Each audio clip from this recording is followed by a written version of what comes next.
Hey everybody, it's Chris from Marketing During Tough Times. Thanks for stopping by. It's Tuesday and Tuesday is quote day. And today's quote was inspired by a book called The Importance of Small Decisions.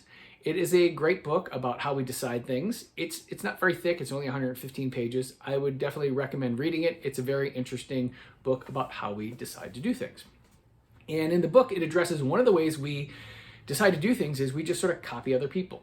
We just do what other people are doing. In business, we often call that best practices. Oh, the best practices do this. The best practices do that. And as far as I can tell, there's not always really a basis for that. And it got me thinking about an email marketing seminar I went 2 years ago. And it was a company who does my email marketing for me. Well, they're the provider, so I send my emails through them.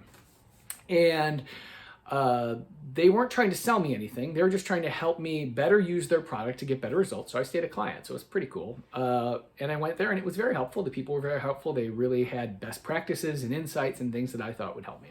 I liked it so much that months later, 6 months later, I went to their advanced seminar. And that was also very helpful. And the person running the seminar was really great and had remarkable insights. But best practices were completely different. Like everything that was a best practice, like 4 to 6 months ago, were gone. Everything that I had done for 6 months of best practice was now like, oh yeah, we're not doing that anymore. And so I was like, well, that doesn't make any sense. How can best practices change so fast? Like, how could you possibly know that, right? Which brings us to our quote. And the quote is, best practices are often just pooled ignorance. So be careful who you listen to.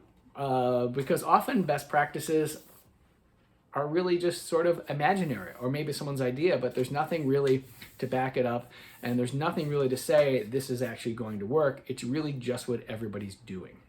So next time you're going to do a project, maybe you're a marketing project, you're making decisions in your company and you look at what other people are doing, you might consider that maybe they don't know what they're doing and you might be as smart as or maybe smarter than them. So I hope you like that quote, and I will see you next time. Thanks. Bye.